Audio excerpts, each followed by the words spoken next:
In today's video, I'm going to teach you how to see archived tasks in ClickUp.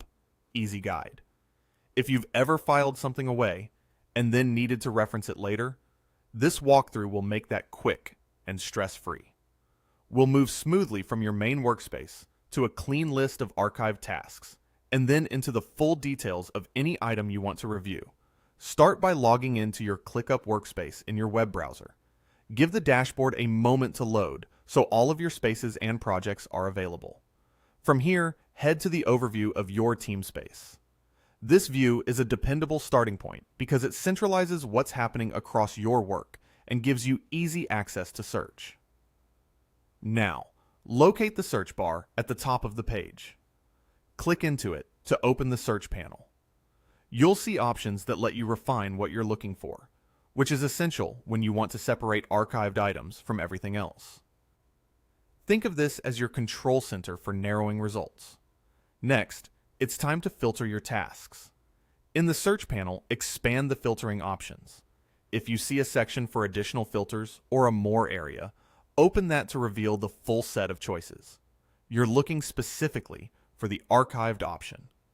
This filter is what tells ClickUp to show only items that have been archived, excluding anything that's still active. Click on Archived to apply that filter.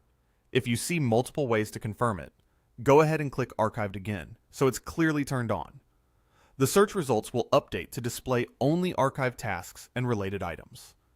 This view is ideal for revisiting completed work, checking context from past efforts, or verifying what was finished and when, without mixing it with your current workload.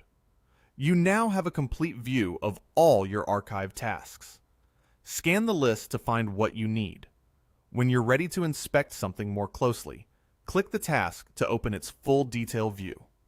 Here, you'll see key information like the task's priority level, any time that was tracked, and other helpful context such as descriptions, activity history, and attached files. Take a moment to review whatever details matter to you so you can confidently reference past decisions, assets, or timelines. That's the entire process. Log in, go to your team space overview, open search, apply the archived filter, and then open any item to view its full details. Use this approach anytime you need to audit completed work or pull information from previous projects. Thanks for watching, and I hope this helped you navigate ClickUp with clarity and confidence. See you in the next tutorial.